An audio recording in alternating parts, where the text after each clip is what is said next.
Fala aí galera do YouTube, professor Roberto Stabile, mais uma vez com vocês. Hoje nós vamos falar de um fenômeno que vem acontecendo nos Estados Unidos, e é o período realmente desse fenômeno, finalzinho de agosto, início de setembro, tanto que lá é muito comum as passagens, os hotéis ficarem mais baratos pela ocorrência desse fenômeno. Está vendo o furacão Ida está atingindo os Estados Unidos, causando um estrago na Louisiana e em outros estados norte-americanos. A gente vai tentar entender por que isso ocorre e por que sempre no mesmo período nos Estados Unidos, porque a gente sempre vai falar muito mais dos Estados Unidos que em outros países, porque não ocorre no Brasil também. Então, na verdade, hoje nós vamos falar um pouquinho sobre isso, porque é assunto de provas do dia a dia nosso, quando você fala de climatologia, faz parte do seu dia a dia. E faz parte também do Enem, é claro que faz parte do Enem, questões como essa, porque já caíram questões como essa no Enem, porque trabalha literalmente com a dinâmica de ventos. Então vamos lá. Antes disso, é claro, peço a vocês que se inscrevam no canal, ative o sininho, dê lá o joinha pra gente, que certamente aqui os conteúdos que a gente coloca são importantíssimos para vocês. E, claro, sempre tentando ajudar a sua chegada à universidade, tirar suas dúvidas na escola em si. Então a gente tem aulas, correção de questões, muitas dicas para o SISU, vestibulares, muita coisa legal. Então, tá aí, ó. Vou ler a reportagem para vocês estão vendo já essa reportagem. Furacão Ida atinge a costa dos Estados Unidos. Essa reportagem é, claro, a reportagem de dia 29, de domingo, né? Vocês estão vendo esse vídeo na segunda-feira. Consequentemente, vocês estão vendo que a situação não ficou tão boa, não, né? Inclusive, tivemos já algumas vítimas relacionadas a essa questão do furacão nos Estados Unidos, que é um período muito comum da ocorrência desses furacões. Uma coisa muito interessante para a gente falar nesse momento é o seguinte: o impacto, né, desses efeitos naturais sobre não só a economia, mas o território, a sociedade em si é muito grande. A gente está passando por um período de seca, nós estamos pagando mais conta de luz, por quê? Porque está chovendo menos. Inclusive aqui no meu estado está chovendo hoje, chovendo muito pouco, mas está chovendo, que é para mim uma alegria para tentar recuperar, né? É claro, as reservas, o nível dos nossos mananciais, principalmente para a gente evitar de pagar mais conta de energia, né? É uma questão natural, uma influência natural. Por isso que a gente sempre fala que os setores da economia que mais são mais vulneráveis a isso é o setor primário, tá?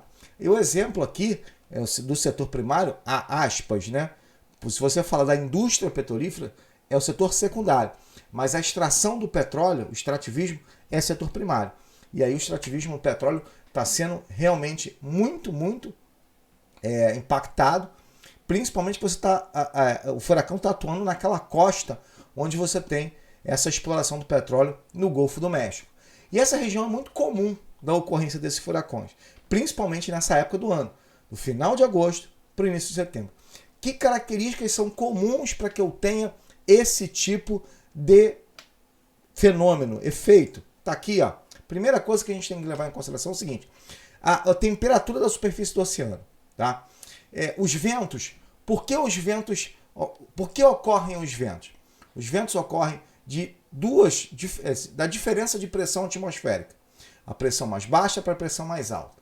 Então, quando você tem essa diferença de pressão atmosférica, você tem um vento. Se essa diferença é muito grande, esse vento é mais intenso. Então, os furacões, além da diferença elevada de pressão atmosférica, o Golfo do México, você tem as temperaturas mais elevadas, ali tem uma corrente marítima muito forte, chamada Gulf Stream, que vai até o Mar do Norte, não deixa portos da Noruega se congelem, por exemplo. Você vê a força dessa corrente marítima. Consequentemente, as temperaturas que eu tenho no Golfo do México, do oceano, elas começam a aumentar. Quando elas passam de 27 graus, você tem uma umidade muito maior. Então, a formação dessas nuvens carregadas, dessa umidade. Claro, a atuação dos ventos, que também são ventos muitas vezes úmidos. Consequentemente, você forma os furacões. Lembrando que é como a dinâmica das correntes marítimas, tá? A dinâmica das correntes marítimas no sul e no norte do hemisfério sul e hemisfério norte são diferentes, sentido horário e sentido anti-horário. Os furacões também seguem essa mesma dinâmica. Só que você vai ver o seguinte: muita gente me pergunta assim, mas Roberto, é muito comum ter furacões nos Estados Unidos? Sim, porque lá você tem a influência, a dinâmica sendo constante nesse período do ano. A elevação da temperatura dos oceanos, os ventos úmidos que vêm de várias regiões do mundo, principalmente da costa do Pacífico. Você tem outros elementos, formação das nuvens, né? O que a gente chama de maior nebulosidade, nuvens carregadas. Então, isso tudo, nesse momento, está se formando nos Estados Unidos. Por que não tem no Brasil?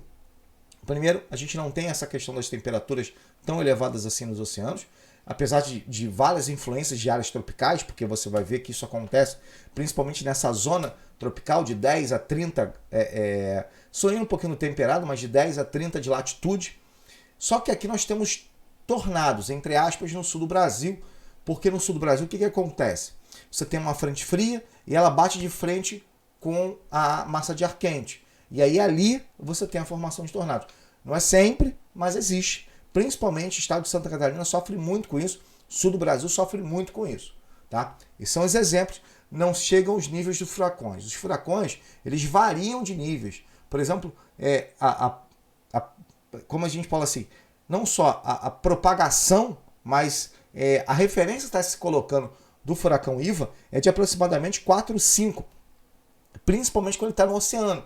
Quando ele entra no continente, os níveis vão caindo, porque ele já perde um pouquinho dessa questão da própria umidade e dessa dinâmica de ventos de baixa para alta pressão atmosférica. Então essas questões são bem importantes. E aqui, para vocês identificarem um pouco mais, o que a gente tem nesse processo é que as nomenclaturas são diferentes, galera.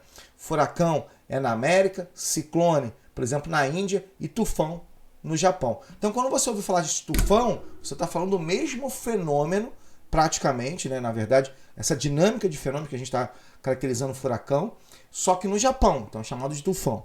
O ciclone acontece muito na Índia, nesse período também, principalmente das monções, período onde você tem milhares, milhões de pessoas desabrigadas devido às chuvas, e os furacões nessa região. Então, a demanda mais ou menos é essa, galera. A característica mais ou menos é essa, para mostrar para vocês o seguinte: por que ocorre o furacão? Infelizmente, o impacto desse furacão para a sociedade é muito grande.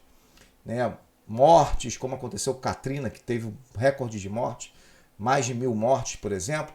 As cidades sofrem demais com a questão desses furacões. Então, é muito importante, né, as pessoas que vivem nessa região, tanto que os próprios governos, eles já se colocam a partir, né, a favor da população. Para quê? Para que você tenha abrigos específicos para as pessoas não sofrerem com esse impacto. Nós não temos isso. Aí muita gente fala assim para mim: Roberto, por isso que o Brasil é um país abençoado por Deus. É sim, claro. Nós não temos terremotos. Temos terremotos de baixa intensidade. Não temos furacões, não temos nada disso. Realmente o Brasil realmente não tem furacões desse nível. Na verdade, como eu falei, os tornados, principalmente no sul do Brasil. Fora isso, nós não temos essa dinâmica de furacões que assolam os Estados Unidos, principalmente nesse período do ano. Bom, espero que eu tenha explicado um pouquinho sobre isso, na verdade, identificado alguns elementos que eu acho que são importantes quando você fala sobre furacão, mas é mais ou menos esses exemplos. Lembrando que tem questões sim que caem sobre isso, principalmente nessa diferença de pressão atmosférica. Tem várias questões que caem sobre isso, então só atentar para isso. Variação de pressão atmosférica, diferença dessa pressão atmosférica, as temperaturas do oceano, pronto.